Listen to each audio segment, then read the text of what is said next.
हर खबर पर होगी आपकी पकड़। डाउनलोड कीजिए एबीपी लाइव ऐप।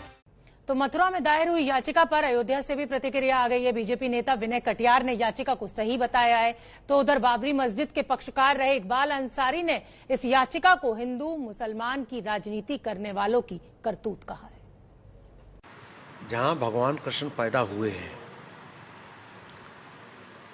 वो गर्भगृह पर मस्जिद है और उसका रास्ता कृष्ण जन्मभूमि से जाता है।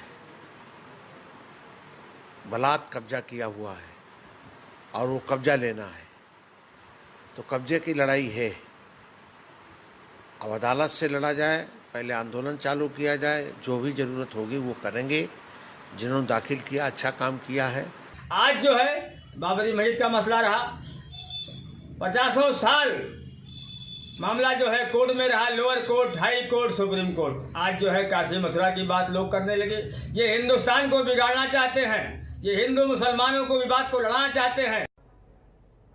तो चलिए इसी पूरे मसले को लेकर हमारे साथ रंजना अग्निहोत्री जी जुड़ेंगी, जो कि याचिका करता है। गोपेश्वर नाथ चतुर्वेदी जी जुड़ेंगे, जो कि सदस्य हैं कृष्ण जन्मभूमि मैनेजमेंट कमेटी के। साथ ही मेरे दो सहयोगी जुड़ेंगे, निपुण सहगल जो कि कोर्ट कवर करते हैं, और रणबीर लखनऊ से मौजूद होंगे। सबसे पहले मैं निपुण आपका रुख करूंगी और मैं जानना चाहूंगी कि ये जो याचिका दायर की गई है, क्या इसमें मांग की गई है, क्या कानूनी पहलू इसमें आप देख रहे हैं, क्या मायने?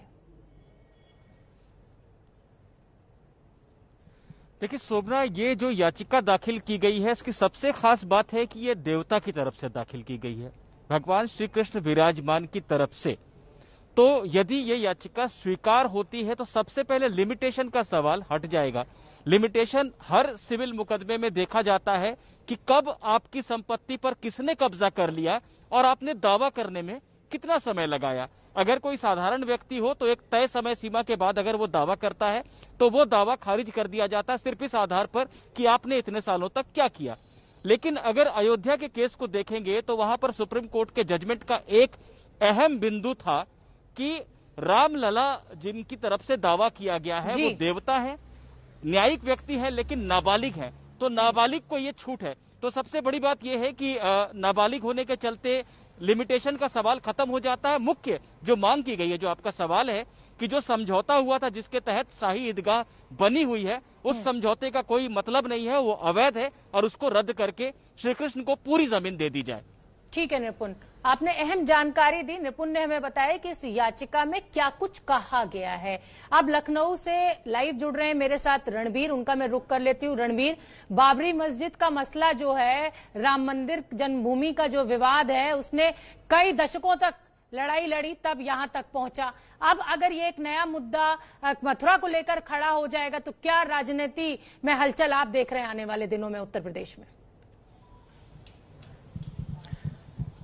देखिए, जब ये क्लियर हो गया था कि राम मंदिर पे बहुत जल्द फैसला आएगा, सुप्रीम कोर्ट क्लियर कर देगा कि वो जो जमीन है वो किसकी है, उसके बाद से ही एक नारा पूरे यूपी और देश भर में चलाया गया कि अयोध्या अभी झांकी है, काशी मथुरा बाकी है। ऐसे में मथुरा में ये जो अभी नई पिटीशन आई है और दावा किया गया है कि 13.37 एकड़ में से 2 बीघे जमीन पर जो शाही मस्जिद बनाई गई है, वो शाही मस्जिद अवैध तरीके से बनाई गई है। औरंगजेब के जमाने में इस तरह तोड़ जो किया गया था, धार्मिक स्थलों पे तोड़फोड़ किया गया था, वो अवैध है। तो ये उम्मीद थी, इस बात की आशंका ऐसी थी कि ये जैसे ही अयोध्या का मामला क्लियर होगा, काशी या मथुरा में से कोई ना एक मामला फिर से उछाला जाएगा। और उसकी शुरुआत मथुरा के साथ हुई है, जहां पे अब दावा है कि 2 बीघे जमीन में जो मस्जिद बनी है वो मस्जिद अवैध है, वो हिंदुओं को दे दी जाए। और इसको लेकर के जो एप्लीकेशन गई है, वो बड़ी बात यह है कि अभी स्वीकार हुई है। तारीख कल पता चलेगी कि कब इस पर सुनवाई होगी। तो राजनीति की बात करें तो जाहिर है कि अयोध्या का मामला निपट चुका है और 5 अगस्त को मंदिर के बनने की शुरुआत भी हो चुकी है।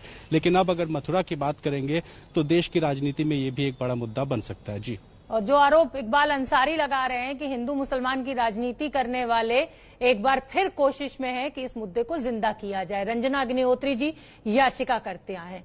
रंजना अग्निहोत्री जी, 3.5 एकड़ से ज्यादा की जमीन, उसमें 2 बीघा में बहुत छोटा सा हिस्सा जिसमें ये मस्जिद बनी हुई है, इस याचिका को दायर करने की क्यों जरूरत महसूस हो गई? देखिए शोभना जी, ये हमारा संवैधानिक अधिकार है कि जब हमें समझ में आता है कि हमारे साथ या हमारे समुदाय के साथ या हमारे देवता के साथ कोई अन्याय हुआ है, तो हम वैधानिक तरीके से न्यायालय के समक्ष अपनी बात को कह सकते हैं। देखिए, ये बात तो अनडिस्प्यूटेड है कि जो कटरा केशव देव में भगवान श्री कृष्ण का एक भव्य और दिव्य मंदिर बना था, उसको 1669 और 70 के बीच में औरंगजेब ने उसको तोड़ा। तोड़ने के बाद एक छोटा सा कोई स्ट्रक्चर खड़ा हुआ, वहां पर कभी कोई नमाज पढ़ने नहीं जाता था। उसके बाद 1770 में जब मराठा आए तो उन्होंने उस स्ट्रक्चर को रिमूव करके पुराने मंदिर के गौरव को फिर हासिल किया। रेवेन्यू रिकॉर्ड में कटरा केशव देव आज भी भगवान कृष्ण के नाम चला आ रहा है। फिर बीच की बात बताते हैं आपको, अभी जो लेटेस्ट जिसको चैलेंज किया है,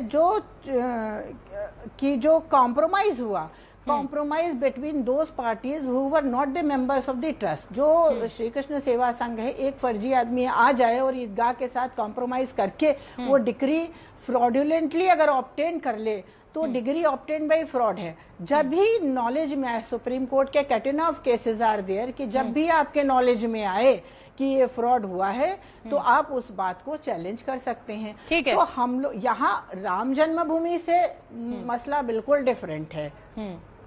चलिए, ठीक है। अब मेरे साथ गोपेश्वर नाथ चतुर्वेदी जी भी जुड़े हुए हैं, जो कि सदस्य हैं कृष्ण जन्मभूमि मैनेजमेंट कमेटी के।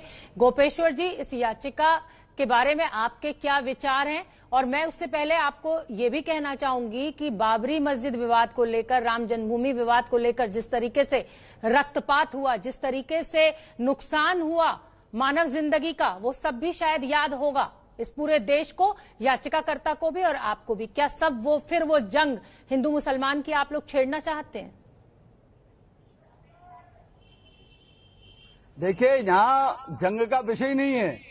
जब से राजा पटनी बन रहे इसको ऑप्शन में खरीदा, तब से जितने 137 साल तक मुकदमे चले, हर बार पटनी बल मालकियत हमेशा ईदगाह समेत पूरे परिसर की हमेशा उसी की जो तय हुई। तो वो आज भी हम रेवेन्यू में नाम कृष्ण जन्मभूमि ट्रस्ट का, म्युनिसिपल रिकॉर्ड में जन्मभूमि ट्रस्ट की मालकियत में नाम, इसका टैक्स हम दे रहे हैं, इसका लगान हम दे रहे हैं। केवल अवैध कब्जे की सवाल है। और इसकी एक एक ईंट बोलते हैं कि मंदिर था। इस मस्जिद में जो इसका जो नींव है, वो मंदिर की नींव, मंदिर के पत्थर। अब बताइए कि क्या विषय ये होना चाहिए कि मंदिर पहले था या नहीं था? भगवान की जन्मभूमि यही है या कोई दूसरी है? यदि जन्मभूमि का मंदिर था तो आपने मंदिर औरंगजेब क्यों तोड़ा? अरे मंदिर तो बना हुआ है ना चतुर्वेदी जी, मंदिर तो बना हुआ है, रास्ते अलग अलग है, क्यों एक नया विवाद जन्म दे रहे हैं आप? यही तो गलतफहमी है। वो मंदिर जो है वही है जहाँ मस्जिद खड़ी हुई है, उसकी नींव देखिए, उसके मस्जिद में पत्थर लगे, वो पत्थर मंदिर के देखिए। और दूसरा, पूरा इतिहास बताता है, पूरा साहित्य बताता है, पूरा रिकॉर्ड बताता है। अब उसको नकारना चाहते हैं। अवैध कब्जे की लड़ाई है ये, कोई मालकियत की स्वास्थ्य लड़ाई नहीं। और जिनने समझौता किया, जैसा पहले अभी रंजना ने बताया, उनको राइट ही नहीं था ये समझौता करने का।